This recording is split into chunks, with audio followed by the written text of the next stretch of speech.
सदा सत्स्वरूपं चिदानन्दकन्दं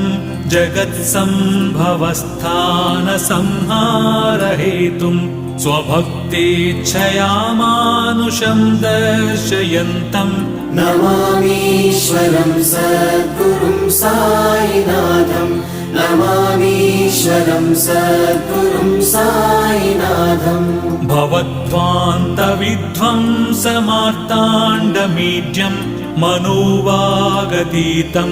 मुनिर्ध्यानगम्यं जगद्व्यापकं निर्मलं निर्गुणं त्वां नमामीश्वरं सद्गुरुं साईनाथं नमामीश्वरं सद्गुरुं साईनाथम् भवाम्बोधिमग्नार्दितानां जनानां स्वपादाश्रितानां